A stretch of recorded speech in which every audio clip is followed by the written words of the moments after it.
ontem o Tramonte não participou do debate, né, não explicou exatamente por que não foi, mas é parte da estratégia, ainda mais ele que lidera as pesquisas, mas justamente por liderar quase todas as pesquisas de intenção de voto.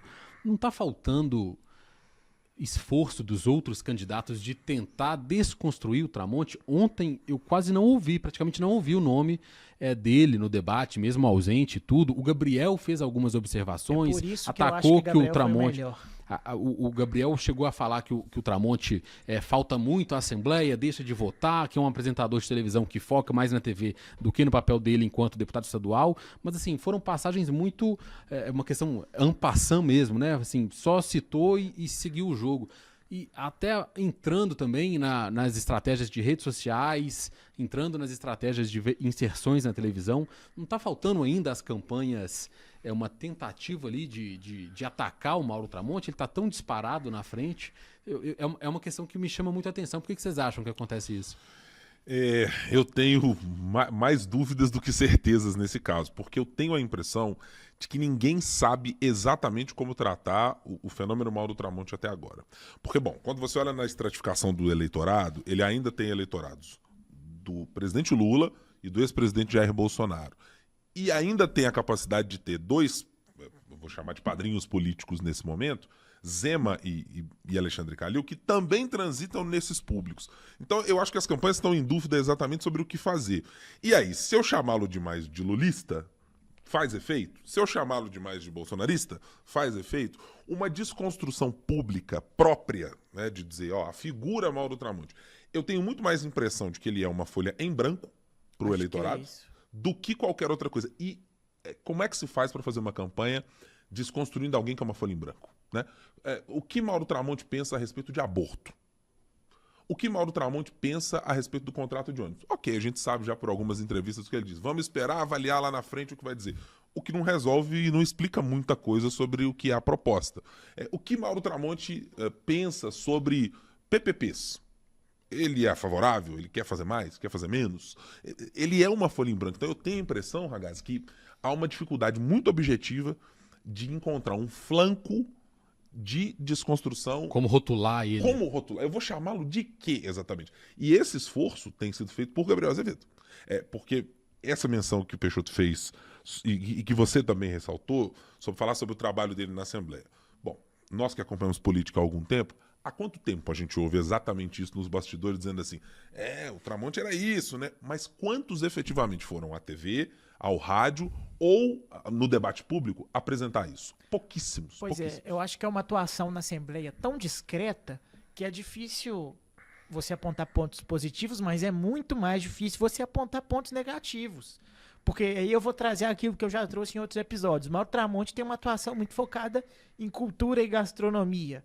São temas muito relevantes, muito legais, podem impulsionar o turismo em Belo Horizonte, mas até pelos compromissos dele na televisão coincidirem com reuniões de outras comissões e reuniões plenárias às vezes, acho que sobrou para ele tratar desses temas mais ligados ao turismo e à gastronomia, à cultura.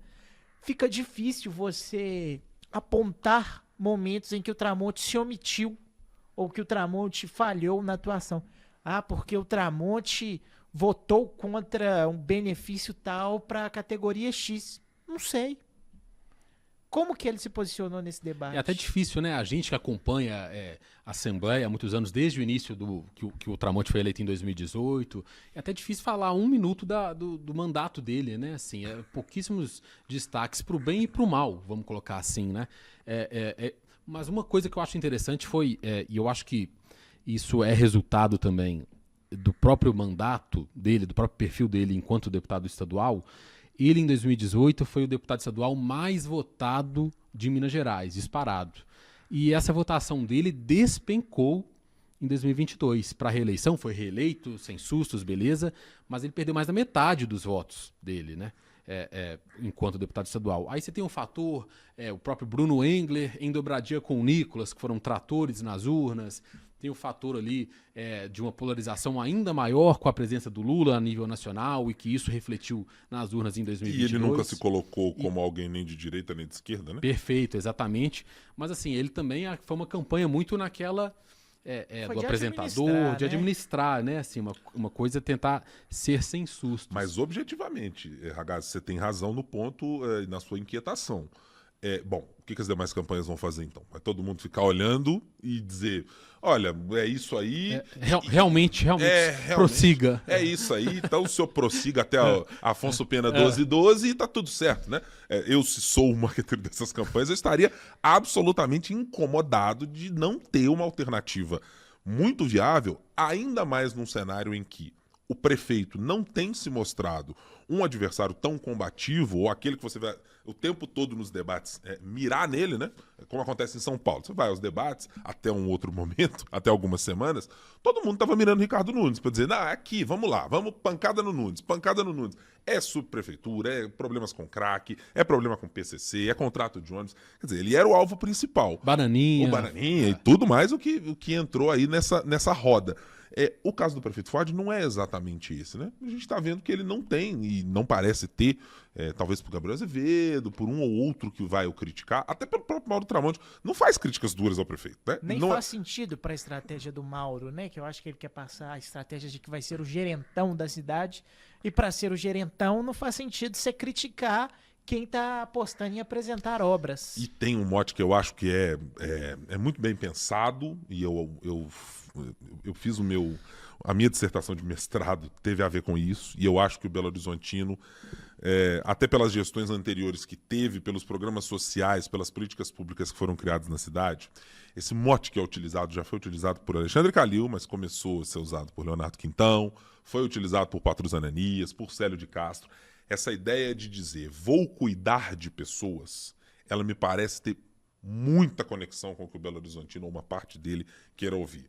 O doutor Célio, que cuidava das pessoas, o prefeito Patrus Ananias, que era uma figura da simpatia, de conversar com as pessoas. Leonardo Quintão quase foi eleito prefeito de Belo Horizonte, usando essa gente, é gente que vai cuidar de gente. Alexandre Calil, qual é a grande obra feita por Alexandre Calil? Qual que era o mote da campanha do Leonardo Quintão? Dá um joia. Dá o joia. Tem Abraçando a joia. Belo Horizonte tem jeito. Faz o joia aí, gente. Abraçando João Moraes, que era uma adversária de primeiro turno, dizendo, gente, é gente cuidando de gente. E eu acho que Alexandre Calil soube utilizar muito bem essa característica, e Mauro Tramonte está usando exatamente da mesma estratégia. Gente, vocês estão brigando aí embaixo, discutindo Lula, Bolsonaro, problema da cidade. Eu vou cuidar de gente, eu vou cuidar de pessoas, eu vou no centro de saúde.